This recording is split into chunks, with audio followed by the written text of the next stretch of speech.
नमस्कार विद्यार्थी मित्रांनो, मी सुशील दरवेळी तुमचं स्वागत करतो। शेकडेवारी गटातील जे 4 घटक आहेत, शेकडेवारी, नफा तोटा, सरळ व्याज आणि चक्रवाढ व्याज, त्यामधील तिसरा जो घटक आहे सरळ व्याज, जो खूपच महत्त्वाचा घटक आहे विविध परीक्षांच्या दृष्टीने, त्या घटकाला आपण या व्हिडिओपासून सुरुवात करणार। आणि सरळ व्याजातील हा व्हिडिओ क्रमांक 1 यामध्ये आपण मूलभूत संकल्पना व प्रकार 1 कव्हर करणार। तर चला सुरुवात करूया सरळ व्याजाच्या व्हिडिओला। आता सरळ व्याज किंवा सिंपल इंटरेस्ट पर्सेंटेजचाच उपयोग इथे होणार आहे। शेकडेवारीमध्ये आपण 2 कॅल्क्युलेशनचे बेसिक कॅल्क्युलेशन्स बघितले होते। एक संदर्भ संख्या समान म्हणजे बेस व्हॅल्यू ज्यामध्ये सेम असते, आणि दुसरा संदर्भ संख्या बदल। तर जो पहिला प्रकार आहे संदर्भ संख्या समान म्हणजे जितकेही पर्सेंटेज दिलेले असतील ते एकाच संख्येचे असतील, हा जो घटक आहे किंवा ही जी संकल्पना आहे ती सरळ व्याजामध्ये आपल्याला उपयोगात येणार आहे।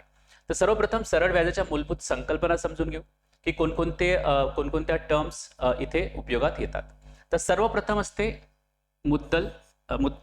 मुद्दल आपण म्हणजेच प्रिन्सिपल ज्याला आपण म्हणतो, ही एक घटक किंवा संकल्पना आपण इथे उपयोगात आणतो। तर बघा, सर्वात पहिली जी टर्म येईल ती कोणती? मुद्दल। याला आपण इंग्रजीमध्ये काय म्हणतो? प्रिन्सिपल, आणि याला आपण दर्शविणार पी ने। दुसरी जी टर्म आहे, दुसरी जो शब्द आहे तो आहे व्याज दर। याला आपण म्हणतो इंग्रजीमध्ये रेट ऑफ इंटरेस्ट, आणि याला आपण दर्शविणार आर ने, म्हणजेच व्याजाचा दर। आणि व्याजाचा दर जो आहे तो पर्सेंटेज मध्ये दिलेला असेल आपल्याला, आणि पर्सेंटेज जिथे असते तिथे एक संदर्भ संख्या किंवा बेस व्हॅल्यू असतेच। जशा प्रकारे नफ्या तोट्यामध्ये संदर्भ संख्या जी आहे ती खरेदी किंमत असते, तशाच प्रकारे सरळ व्याजामध्ये व चक्रवाढ व्याजामध्ये व्याजाचा दर किंवा जी बेस व्हॅल्यू असेल, जितकेही पर्सेंटेज असतील सरळ व्याजामध्ये, त्यासाठी बेस व्हॅल्यू कोणती असेल? मुद्दल, म्हणजेच पी। म्हणून आपण मुद्दल किंवा जी रक्कम असेल ती आपण 100% गृहीत धरतो। आता मुद्दल म्हणजे काय? तर जी रक्कम व्याजाने उधार दिली जाईल किंवा उधार घेण्यात येईल, म्हणजे जी रक्कम, ज्या रकमेवर व्याज लागेल ती रक्कम म्हणजे काय असेल? मुद्दल असेल। तर पहिली टर्म जी आहे ती मुद्दल, दुसरी टर्म कोणती? व्याजदर।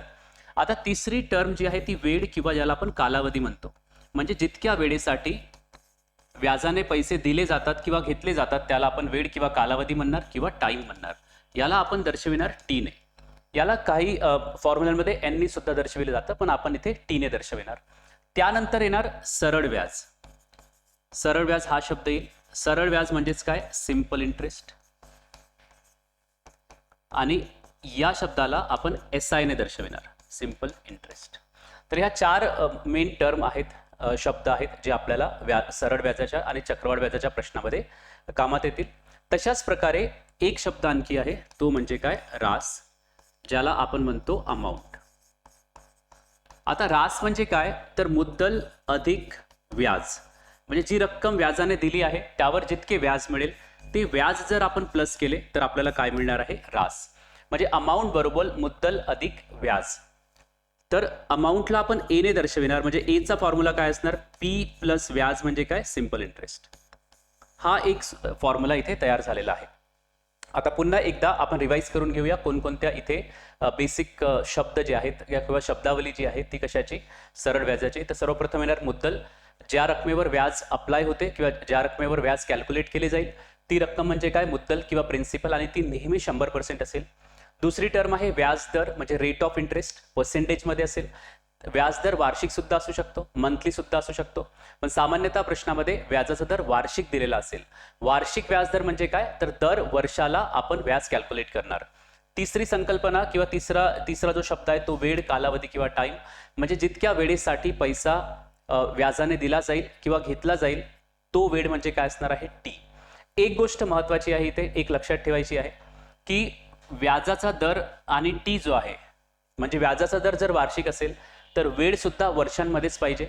व्याजाचा दर जर मंथली असेल, म्हणजे प्रत्येक महिन्याला जर व्याज कॅल्क्युलेट केले जात असेल तर वेळ सुद्धा कशामध्ये कन्वर्ट करावा लागेल? महिन्यांमध्ये। आणि पुढे ह्या संकल्पना आपण कॅल्क्युलेशनमध्ये उपयोगात आणणार। त्यानंतर सरळ व्याज म्हणजे एक्स्ट्रा। आपण सरळ व्याजाला सिंपल प्रकारे काय म्हणू शकतो? आपण नफा म्हणू शकतो। म्हणजे समजा तुम्ही 10,000 रुपये दुसऱ्याला व्याजाने दिले आणि त्यावर 10% व्याज मिळत आहे वार्षिक, म्हणजे दर वर्षाला 10% व्याज मिळणार। कुणावर 10%? तर 10,000वर 10% मिळणार। तर 10,000चे 10% किती होणार? 1,000. म्हणजे 1,000 हे सरळ व्याज झालेले आहे, म्हणजेच 1,000 हा तुमचा नफा मिळालेला आहे. ओके. आणि तिसरी टर्म असते अमाऊंट, म्हणजे मुद्दल अधिक व्याज, म्हणजेच प्रिन्सिपल प्लस SI. म्हणजे 10,000 रुपये तुम्ही व्याजाने दिले, त्यावर तुम्हाला 1,000 रुपये व्याज मिळाले, म्हणजे एकूण आता जी रक्कम तुमच्याकडे आलेली आहे ती आहे 11,000. आणि त्याला आपण सरळ व्याजाच्या लँग्वेजमध्ये काय म्हणणार? रास किंवा अमाऊंट म्हणणार. तर ह्या 5 गोष्टीच्या आधारावरच सगळे काही प्रश्न सॉल्व्ह होतील आणि पर्सेंटेजचा खूप मोठा वाटा जो आहे तो सरळ व्याजाचे प्रश्न सॉल्व्ह करण्यामध्ये होणार आहे. तर चला सुरुवात करूया आणखी पुढील प्रश्नांना आणि संकल्पनांना. तर पहिला प्रश्न बघा. जर P बरोबर 5,000 आहे, P म्हणजे काय? मुद्दल. R व्याजदर किती आहे? 10% आणि हे वार्षिक आहे. ओके, हे कसे आहे? वार्षिक. तर 3 वर्षाचे व्याज काढा. आता इथे कोणतेही सूत्र न वापरता सुरुवातीला आपण 2 ते 3 प्रश्न डिस्कस करणार. का डिस्कस करणार? कारण की तुम्हाला समजवण्याचा हाच प्रयत्न आहे की पर्सेंटेजच्या आधारावर सुद्धा सरळ व्याजाचे प्रश्न सॉल्व्ह होतात. म्हणजेच तुम्हाला पर्सेंटेजचे कॉन्सेप्ट जर व्यवस्थितरित्या येत असतील तर सरळ व्याजाचे प्रश्न तुम्ही नक्कीच सॉल्व्ह करू शकणार. तर आपण बघूया की व्याजाचा दर किती आहे? 10% आणि मुद्दल किती आहे? 5,000. आता मुद्दल जी असते ती बेस व्हॅल्यू असते, म्हणजे संदर्भ संख्या असते, आणि 10% कुणाचा? तर मुद्दलाचा, कारण की बेस व्हॅल्यूचा. तर 5,000चेच 10% आपण कॅल्क्युलेट करणार. पहिल्या वर्षी सुद्धा 10%च मिळणार. कोणाचे? 5,000चे. दुसऱ्या वर्षीचे व्याज सुद्धा 10% असणार. कोणत्या संख्येचे? 5,000चे. आणि तिसऱ्या वर्षीचे व्याज सुद्धा 10% असणार. कुणाचे? 5,000चे. म्हणजे इथे बेस व्हॅल्यू चेंज होत नाही. त्यामुळे 3ही वर्षांचे व्याज जर आपण प्लस केले तर किती येणार? 10%, 10% आणि 10%. म्हणजे संदर्भ संख्या कशी असेल? इथे समान असेल. मग आपण सरळ सरळ कॅल्क्युलेट करू शकतो सोप्या भाषेत की व्याज बरोबर किती? 1 वर्षाचे 10%, तर 3 वर्षाचे किती होणार? 30% होणार. म्हणजे 30% व्याज मिळालेले आहे. कुणाचा 30%?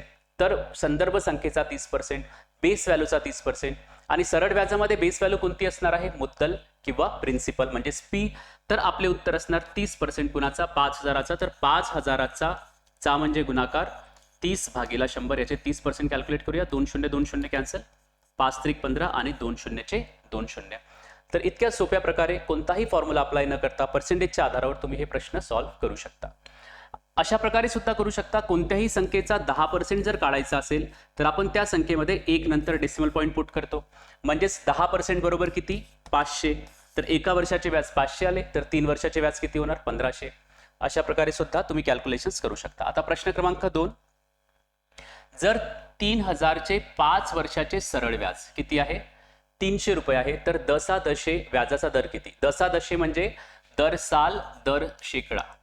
दर साल म्हणजे प्रत्येक वर्षाला, दर शेकडा म्हणजे 100वर किती रुपये, म्हणजे 100 पैकी किती दर वर्षाला मिळणार आहेत. आणि व्याजाचा दर जो आहे तो कशामध्ये असतो? R जो आहे तो पर्सेंटेजमध्ये असतो. आणि कुणाचे पर्सेंट? मुद्दलाचे पर्सेंट. तर बघा, सरळ व्याज देण्यात आलेले आहेत 300 रुपये. किती वर्षाचे? 5 वर्षाचे. आणि एक लक्षात ठेवायचं आहे, R म्हणजेच व्याजदर, आणि व्याजदर म्हणजेच काय होते? 1 वर्षाचे व्याज. हे लक्षात ठेवायचं. व्याजदर म्हणजेच काय? 1 वर्षाचे व्याज. कारण की व्याजदर नेहमी किती वर्षासाठी असतो? 1 वर्षासाठी देण्यात आलेला असतो. जशा प्रकारे इथे म्हणण्यात आलेला आहे दर साल, दर शेकडा. म्हणजे व्याजदर म्हणजेच काय? 1 वर्षाचे व्याज. तर आपण 1 वर्षाचे व्याज नक्कीच काढू शकतो. 5 वर्षाचे सरळ व्याज 300 आहे, तर 1 वर्षाचे व्याज किती होणार? 300ला 5ने भाग द्यावा लागेल. 1 वर्षाचे व्याज बरोबर 300/5. 5 30 आणि 0चा 0 म्हणजे 60 रुपये जे आहे ते 1 वर्षाचे व्याज आहे. पण आपल्याला व्याजदर पर्सेंटेजमध्ये सांगायचा असतो, त्यामुळे हे जे 60 रुपये आहेत त्यांना आपण पर्सेंटेजमध्ये कन्वर्ट करूया. म्हणजे 60 हे 3,000 रुपयाचे किती टक्के? अशा प्रकारे सुद्धा तुम्ही सॉल्व्ह करू शकता. तर 60/3,000 आणि पर्सेंटेजमध्ये कन्वर्ट करायचं आहे म्हणून इंटू 100. तर 2 शून्य 2 शून्य कॅन्सल, 1 शून्य 1 शून्य कॅन्सल. म्हणजेच किती? 6ला 3ने भाग दिला तर 2% आपले हे उत्तर येणार. म्हणजे व्याजाचा दर किती असणार? 2%. तर या प्रश्नावरून तुम्हाला एक गोष्ट महत्त्वाची लक्षात ठेवायची आहे. R म्हणजेच 1 वर्षाचे सरळ व्याज, आणि तेही पर्सेंटेजमध्ये. मग आपण सर्वप्रथम काय काढलं की 1 वर्षाचे व्याज काढले. 5ने भाग देऊन किती रुपये आले? 60 रुपये. आपल्याला ते पर्सेंटेजमध्ये कन्वर्ट करायचे आहेत. आणि बेस व्हॅल्यू नेहमी मुद्दल असेल. मुद्दल किती आहे? 3,000 रुपये. म्हणजे 60/3,000 गुणिला 100. आपले उत्तर किती येणार? 2%. तर कोणताही फॉर्म्युला अप्लाय न करता पर्सेंटेजच्या बेसिकवर आपण हे प्रश्न सॉल्व्ह करत आहोत. आता बघा, जर आर बरोबर 5% प्रतिवर्ष म्हणजे दर वर्षाचे व्याज 5% असेल व वेळ किती आहे 4 वर्षासाठी ती रक्कम देण्यात आली, जी पण रक्कम असेल, तर आपल्याला ए कॅल्क्युलेट करायचं आहे. ए म्हणजे काय? रास म्हणजेच अमाऊंट. आणि रास किंवा अमाऊंट म्हणजे काय? तर मुद्दल अधिक व्याज. मुद्दल अधिक व्याज. आता मुद्दल सुद्धा नाही माहिती आपल्याला आणि व्याज सुद्धा नाही माहिती, तर आपल्याला रुपयांमध्ये कॅल्क्युलेट करायचं नाही. हा प्रश्न व्यवस्थित बघा. ए बरोबर %. आता हा प्रश्न का घेण्यात आलेला आहे? तर एक महत्वाचा कॉन्सेप्ट तुम्हाला लक्षात ठेवायचा आहे. जशा प्रकारे नफ्या तोट्यामध्ये आपण एक खूपच महत्वाचा कॉन्सेप्ट बघितला होता की शेकडा नफा किंवा शेकडा तोटा तुम्हाला दिलेला असेल तर तुम्ही विक्री किमतीला पर्सेंटेजमध्ये कन्वर्ट करू शकता, 100% प्लस करून किंवा 100% मायनस करून. तशाच प्रकारे जर तुम्हाला आर व टी देण्यात दिलेले असेल तर अमाऊंट म्हणजेच रास आपण पर्सेंटेजमध्ये कन्वर्ट करू शकतो. हा खूप महत्वाचा कॉन्सेप्ट आहे, कारण की बरेच मोठे जे कॅल्क्युलेशन्स आहेत ते खूप सोप्या पद्धतीने सॉल्व्ह होतील. तर आर व टी दिलेले असेल तर ए पर्सेंटेजमध्ये कन्वर्ट करू शकतो. लगेच लक्षात यायला पाहिजे, आर दिलेला आहे, टी दिलेला आहे, तर आपण ए पर्सेंटेजमध्ये कन्वर्ट करू शकतो. कशा प्रकारे? एचा फॉर्म्युला काय आहे? मुद्दल अधिक व्याज किंवा SI. तर मुद्दल तर नेहमी 100% असते आणि व्याज सुद्धा पर्सेंटेजमध्ये आपण कॅल्क्युलेट करू शकतो. एका वर्षाचे व्याज किती? 5%. 4 वर्षाचे किती होणार? 5 गुणिला 4% होणार, म्हणजेच किती? 100 अधिक 20, 120%. कुणाचा 120%? तर नेहमी मुद्दलाचा 120%, कारण की कोणतेही पर्सेंटेज जे असतील ते मुद्दलाचेच असतील.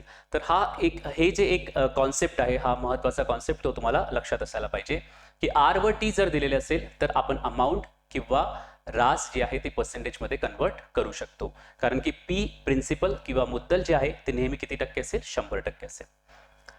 आता फॉर्म्युले सुद्धा आपण बघूया, कारण की काही प्रश्न जे आहेत ते फॉर्म्युलांच्या सहाय्याने सोपे जातील. पर्सेंटेजचा म्हणजे आपल्याला सरळ व्याजामध्ये फॉर्म्युले आणि पर्सेंटेज ह्या दोघांचाच उपयोग करून सगळे प्रश्न सॉल्व्ह करायचे आहेत. फॉर्म्युला तर एकच आहे आणि त्याच्यावरून पुन्हा 3 फॉर्म्युले तयार होतात, त्यामुळे मूलभूत फॉर्म्युला जो आहे तो एकच आहे. आणि दुसरा फॉर्म्युला जो आहे तो आहे एचा, म्हणजे रास बरोबर मुद्दल अधिक व्याज. हा फॉर्म्युला आपण बघितलेला आहे. आणि सरळ व्याजाचा फॉर्म्युला SI म्हणजे सिंपल इंटरेस्ट. सरळ व्याजाचा फॉर्म्युला कोणता आहे? P × R × T भागीला 100. P म्हणजे मुद्दल, R म्हणजे व्याजदर, T म्हणजे वेळ. आणि यावरून आपण 3 फॉर्म्युले तयार करू शकतो. समजा P चा फॉर्म्युला तयार करायचा असेल तर 100 दुसरीकडे शिफ्ट करावे लागतील. तर 100 दुसरीकडे येऊन भागाकारामध्ये आहेत, गुणाकारामध्ये येतील, म्हणून इथे काय असणार? SI × 100. बघा, SI × 100 आलेला आहे. आणि उर्वरित 2 जे घटक आहेत ते छेदामध्ये येतील, कारण की ते अंशामध्ये आहेत, तर या बाजूला शिफ्ट होतील, तर ते भागाकारामध्ये येतील. म्हणजे P बरोबर SI × 100. तशाच प्रकारे R म्हणजे व्याजदराचा फॉर्म्युला सुद्धा कॅल्क्युलेट करू शकतो आपण, SI × 100 अपॉन P × T. म्हणजे 3 घटक जे आहेत P, R आणि T यांच्यापैकी P जर काढायचा असेल तर RT छेदामध्ये येईल. जर R कॅल्क्युलेट करायचा असेल तर PT छेदामध्ये येईल आणि T कॅल्क्युलेट करायचा असेल तर PR छेदामध्ये येईल. आणि अंश तर एकच राहणार, SI × 100. म्हणजे खूप सोपे असे फॉर्म्युले आहेत. आणि एक मुख्य फॉर्म्युला कोणता आहे? व्याजदराचा सरळ व्याजाचा P × R × T छेद 100. ओके, तर हे 4 फॉर्म्युलेस तुम्हाला लक्षात ठेवायचे आहेत आणि हा एक फॉर्म्युला. यापेक्षा जास्त काही फॉर्म्युलेस आपल्याला सरळ व्याजामध्ये नाहीत. व एक नोट महत्वाचं जे आहे ते आपण आधी डिस्कस केलेलं आहे, ते सुद्धा आपण एकदा रिवाइज करूया. ज्या कालावधीच्या एककात व्याजदर व्यक्त केलेला असेल, कालावधीच्या एककात म्हणजे व्याजदर जर वार्षिक असेल, व्याजदर जर मासिक महिन्याचा असेल, तर आपल्याला काय करावं लागेल? त्याच एककात कालावधीला व्यक्त करावे लागेल. म्हणजे व्याजदर जर R प्रति महिना आहे, या एककात दिलेला आहे, तर T हा सुद्धा महिन्यामध्येच आपल्याला लिहावा लागेल. आणि तो जर महिन्यांमध्ये नसेल तर त्याला महिन्यांमध्ये कन्वर्ट करावं लागेल. पुढील एककांचे रूपांतरण लक्षात ठेवा. बघा, दिवसांना जर वर्षांमध्ये कन्वर्ट करायचं आहे तर 365 ने भाग द्यायचा. म्हणजे समजा व्याजदर वार्षिक दिलेला आहे आणि कालावधी समजा 73 दिवसांचा आहे. व्याजदर कसा आहे? वार्षिक, आणि कालावधी कसा आहे? 73 दिवसांचा. तर आपल्याला सर्वप्रथम काय करावं लागेल? ह्या 73 दिवसांना वर्षांमध्ये कन्वर्ट करावं लागेल, कारण की एकके एकसारखी पाहिजेत R आणि T चे. मग आपण काय करणार? 73 ला 365 ने भाग देणार. तर आपल्याला उत्तर किती मिळणार? 1/5 वर्ष. मग आपण कॅल्क्युलेशनसाठी 1/5 चा वापर करायचा आहे. तशाच प्रकारे वर्षाला जे आहे, वर्षाला जे आहे ते महिन्यांमध्ये कन्वर्ट करायचं असेल तर 12ने गुणाकार करतो आणि महिन्यांना वर्षांमध्ये कन्वर्ट करायचं असेल तर आपण 12ने भाग देतो. ह्या खूप बेसिक गोष्टी आहेत ज्या तुम्हाला लक्षात ठेवायच्या आहेत. तर आता आपण प्रकार 1 ला सुरुवात करूया. प्रकार 1 जे असतील ते पर्सेंटेज आणि फॉर्म्युलांच्या आधारावर बेसिक गोष्टींवर अवलंबून प्रश्न असतील. तर साधे प्रश्न किंवा सूत्रांवर आधारित प्रश्न. फॉर्म्युलेस तुम्हाला व्यवस्थितरित्या नोट करून ठेवायचे आहेत आणि ते अप्लाय करायचे आहेत. तुम्ही सुरुवातीला प्रश्न सॉल्व्ह करू शकता आणि त्यानंतर सॉल्युशन बघू शकता. बघा, कोणत्या रकमेवरील 3/4 वर्षाचे 2/2 दशादशी दराने सरळ व्याज 143 होईल. आता कोणकोणत्या गोष्टी देण्यात आलेल्या आहेत आणि कोणती गोष्ट कॅल्क्युलेट करायची आहे हे सुरुवातीला तुम्हाला लक्षात आलं पाहिजे. आपल्याला प्रश्न विचारलेला आहे कोणत्या रकमेवरील. रक्कम म्हणजे काय? पी मुद्दल, प्रिन्सिपल क्वेश्चन मार्क आहे. आणि प्रिन्सिपलचा फॉर्म्युला काय असतो? तर SI × 100. पीचा फॉर्म्युला काय असणार आहे? SI म्हणजे सरळ व्याज गुणिला 100 भागिला R × T. कारण की याच्या व्यतिरिक्त ज्या दोन गोष्टी असतील त्या छेदामध्ये येतील. म्हणजे आपल्याला पी कॅल्क्युलेट करण्यासाठी सरळ व्याज, व्याजदर आणि वेळ यांची आवश्यकता आहे. पुढे बघा, रकमेवरील 3/4 वर्षाचे म्हणजे ही रक्कम जी आहे ती ही संख्या जी आहे ती टी दर्शविणार. तर टी किती होणार? 3/4. आपण याला थोडं सिम्प्लिफाय करूया. 4 त्रिक 12 आणि 1 किती 13. एकाच अपूर्णांकामध्ये आपण कन्वर्ट केला. पूर्णांकयुक्त अपूर्णांकामध्ये आहेत त्याला आपण सिंपल अपूर्णांकामध्ये कन्वर्ट केलेला आहे. त्यानंतर दशादशे म्हणजेच व्याजदर वार्षिक किती आहे? 2/2. याला कशा प्रकारे कन्वर्ट करू शकतो? 2 × 2 4 + 1 5 5/2 आणि यांची एकके एकसारखी असावीत. तर बघा, जो वेळ आहे तो वर्षात दिलेला आहे आणि व्याजदर सुद्धा दशादशे म्हणजे दर साल दर शेकडा आहे. म्हणजे वर्षांसाठीच कॅल्क्युलेशन होत आहेत. म्हणजे ह्या गोष्टी सुद्धा समान आहेत. तर ह्या किमती आपण इथे ठेवू शकतो आणि सरळ व्याज सुद्धा देण्यात आलेला आहे म्हणजे काय? SI. आता मांडणी करूया आपण या फॉर्म्युल्यामध्ये. SI 143 गुणिला 100 भागिला R. R म्हणजे किती? 5/2 इंटू टी किती? 13/4. आता बघा, छेदाला छेद असेल तर ती संख्या अंशामध्ये जाते. या छेदाला हा छेद आहे तर हे 2 आणि हे 4 जे आहे ते अंशामध्ये जातील. हे लक्षात ठेवायचं आहे. म्हणजे ह्या संख्या अशा प्रकारे दिसतील. 143 गुणिला 100 आणि 2 आणि 4 वर जातील तर 4 दुने किती होतात? 8 आणि छेदामध्ये किती?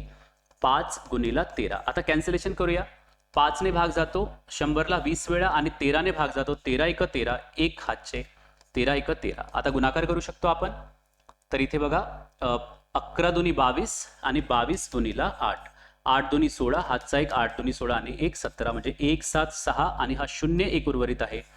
तर 1760 ही मुद्दल आपल्याला मिळालेली आहे. म्हणजे प्रश्नामध्ये काय प्रश्न विचारलेला आहे, कोणती संख्या कॅल्क्युलेट करायची आहे आणि त्यासाठी कशाची आवश्यकता आहे हे शोधून आपण कॅल्क्युलेशन करून उत्तर करू शकतो. पण कॅल्क्युलेशन करणे महत्त्वाचे आहे. त्यासाठी बेसिक्स ऑफ कॅल्क्युलेशनचे व्हिडिओज व्यवस्थितरित्या तुम्हाला कव्हर करायचे आहेत. आता प्रश्न क्रमांक 2.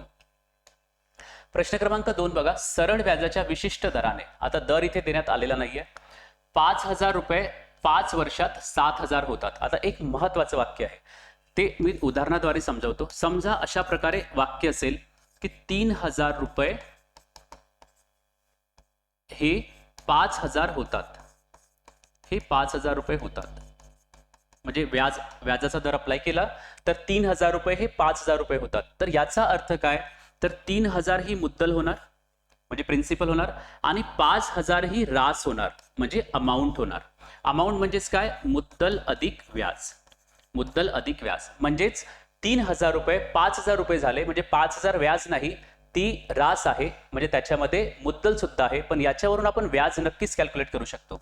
तर व्याज किती होणार? अमाऊंट मधून पी मायनस केला तर आपल्याला व्याज मिळेल, कारण की ही बाजू डावीकडे येणार तर मायनस मध्ये येणार. तर अमाऊंट किती? 5,000, रास किती? 5,000 आणि मुद्दल किती? 3,000. म्हणजेच व्याज किती? 2,000. तर हे वाक्य तुम्हाला लक्षात ठेवायचं आहे की 3,000 हे 5,000 रुपये होतात म्हणजेच 3,000 मुद्दल आणि 5,000 रास. तर व्याज किती होणार? दोघांचा डिफरन्स जो आहे तो व्याज होणार. समजा इथे 4,000 रक्कम असती आणि ती 7,000 झाली असती तर मुद्दल किती? 4,000. 7,000 काय? रास म्हणजेच अमाऊंट आणि व्याज किती होणार? दोघांचा डिफरन्स म्हणजेच 3,000. तशाच प्रकारे या प्रश्नामध्ये सुद्धा देण्यात आलेला आहे. 5,000 काय असणार? मुद्दल. 7,000 होतात म्हणजे ही अमाऊंट आणि या दोघांवरून आपण व्याज कॅल्क्युलेट करू शकतो.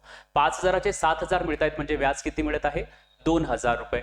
आणि इथे वेळ सुद्धा देण्यात आलेला आहे टी. आणि आपल्याला वार्षिक व्याजदर काढायचा आहे. हे पण वर्षात आहेत आणि वार्षिक व्याजदरच विचारलेला आहे, म्हणजे यांची एकके सुद्धा समान आहेत.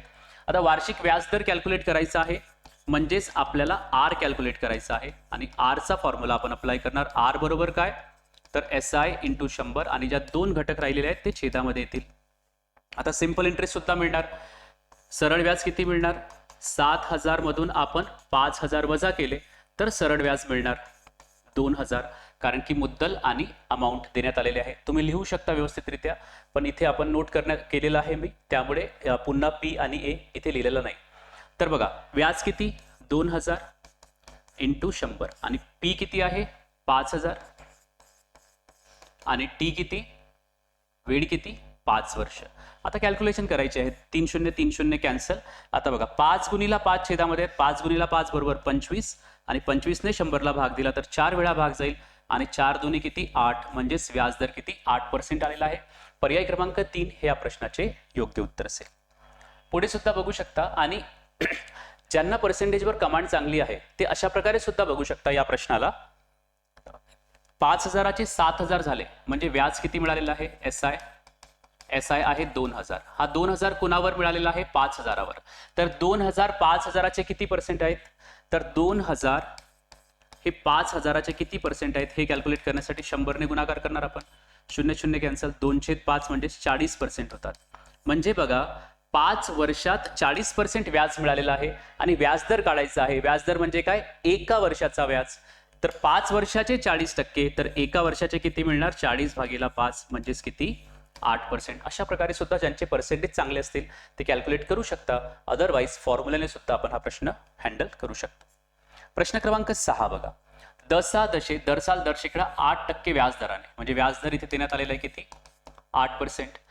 73 दिवसाचे 12,000 रुपयाचे सरळ व्याज किती, म्हणजे कॅल्क्युलेट काय करायचं आहे आपल्याला, SI कॅल्क्युलेट करायचं आहे, सरळ व्याज कॅल्क्युलेट करायचं आहे. व्याजदर देण्यात आलेला आहे, मुद्दल सुद्धा देण्यात आलेली आहे 12,000 रुपये आणि वेळ सुद्धा देण्यात आलेला आहे 73 दिवस. पण बघा रेट ऑफ इंटरेस्ट जो आहे, व्याजदर जो आहे तो वर्षांमध्ये आहे आणि वेळ जो आहे तो दिवसांमध्ये आहे. तर सर्वप्रथम काय करावं लागेल, दिवसांना आपल्याला वर्षांमध्ये कन्वर्ट करावे लागेल. म्हणजे भागीला किती 365, कारण की दिवसांना वर्षांमध्ये कन्वर्ट करण्यासाठी 365 ने आपण भाग देतो. तर किती होणार, यांना जर तुम्ही भाग दिला तर 5 वेळा भाग जाईल. 73 गुणिला 5 365 होतात. म्हणजे किती वर्ष मिळालेला आहे वेळ 1/5. आता आपण फॉर्म्युला अप्लाय करूया. SI चा फॉर्म्युला काय आहे, SI बरोबर P into R into T भागीला 100.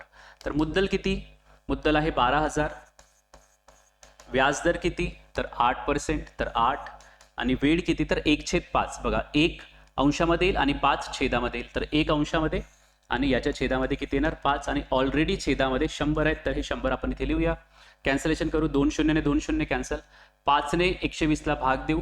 24 5 120 होतात किंवा तुम्ही भाग देऊन सुद्धा बघू शकता. आणि आता आपल्याला 24 गुणिला 8 हे उत्तर मिळणार आहे. तर 8 चौक 32, हातचे 3, 8 दोन्ही 16 आणि 3 19, म्हणजे सरळ व्याज किती 192 रुपये.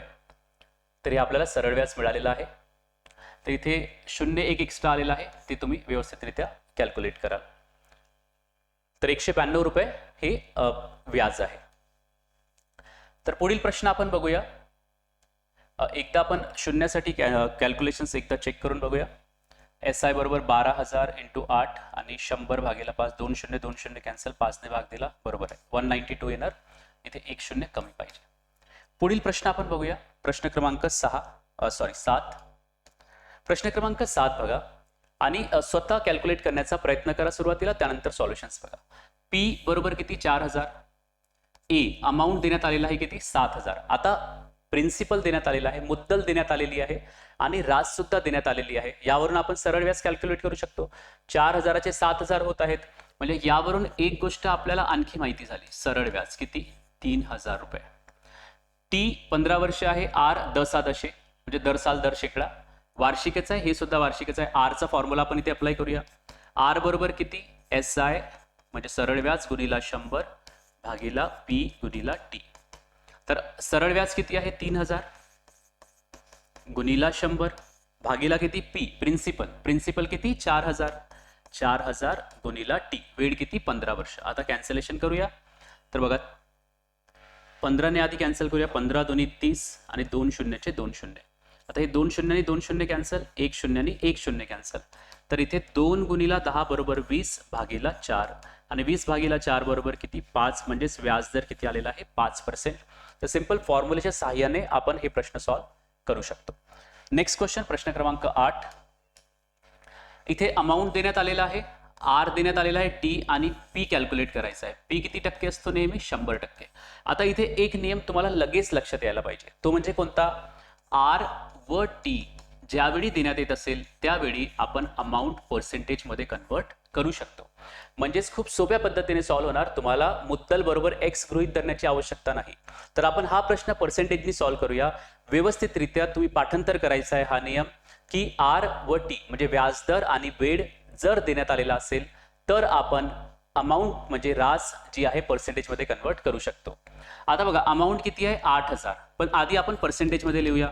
अमाऊंट म्हणजेच काय, रास म्हणजेच काय, मुद्दल अधिक व्याज. आता मुद्दल आपल्याला माहिती आहे की 100% असते आणि व्याज किती होणार 5 वर्ष 4%च्या दराने. ओके, म्हणजे एका वर्षाचे 4% तर 5 वर्षाचे किती, तर 4 गुणिला 5%, म्हणजेच किती 100 अधिक 4 पंचे 20, म्हणजेच 120% अमाऊंट मिळालेला आहे. आता सिंपल इक्वेशन आपण तयार करणार. कशा प्रकारे इक्वेशन तयार होईल इथे, तर अमाऊंट किती आहे 120% आणि रुपयांमध्ये ते किती देण्यात आलेले आहे 8,000.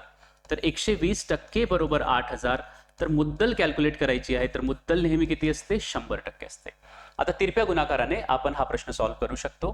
क्रॉस मल्टिप्लिकेशन करणार, तर 8,000 गुणिला 100 आणि 120 जे आहेत ते भागाकारामध्ये येतील, 0 0 कॅन्सल, म्हणजेच आपल्याला 80,000ला 12ने भाग द्यावा लागेल. तर 12ने जर आपण भाग दिला तर 12 सक 72, 8 उरले, मग पुन्हा 12 सक 72, 8 उरणार, म्हणजे हे 6 जे आहेत 4 वेळा येतील, म्हणजे 6 6 6 6.6. यालाच अप्रॉक्सिमेटली आपण जवळपासची संख्या कोणती टिक करणार 6,667.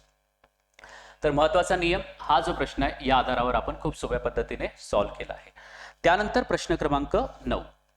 प्रश्न क्रमांक 9 बघा, रुपये 8,400चे 2 वर्षाचे 4%च्या अर्धवार्षिक दराने. आता इथे एक ट्विस्ट आहे, आतापर्यंत वार्षिक दराने, आता इथे म्हटलेलं आहे अर्धवार्षिक दराने. आता अर्धवार्षिक दर म्हणजे काय, तर दर अर्ध्या वर्षाला कॅल्क्युलेशन होतील. म्हणजे अर्ध्या वर्षाचे व्याज किती 4%, तर एका वर्षाचे व्याज किती होणार 8% होणार. अशा प्रकारे सोपे कॅल्क्युलेशन्स आपल्याला करावे लागतील. तर हा वार्षिक व्याज दर नाहीये. जर 4% वार्षिक असते तर अर्धवार्षिक किती असते 2% असते. पण इथे अर्धवार्षिक म्हणजे दर अर्ध्या वर्षाला 4% मिळत आहे, तर एका वर्षाला किती मिळणार 8%. तर सरळ व्याज किती होणार, सरळ व्याज कॅल्क्युलेट करायचं आहे. फॉर्म्युलाने सुद्धा कॅल्क्युलेट करू शकता किंवा डायरेक्टली सुद्धा करू शकता सरळ व्याज. कशा प्रकारे, की अर्ध्या वर्षाचे सरळ व्याज किती 4%, म्हणजे एका वर्षाचे सरळ व्याज किती 8%, आणि आपल्याला किती वर्षांचे कॅल्क्युलेशन करायचे 2 वर्षांचे. म्हणजे एका वर्षाचे सरळ व्याज जे आहे बघा इथे लिहितो अर्धवार्षिक 4%, तर एका वर्षाचे किती 8%, म्हणजेच 2 वर्षाचे व्याज किती होणार 16% होणार, 8चे दुप्पट. तर 16% आपण कॅल्क्युलेट करूया. कुणाचा 16%, 8,400चा 16%, कारण की मुद्दलाचाच 16%.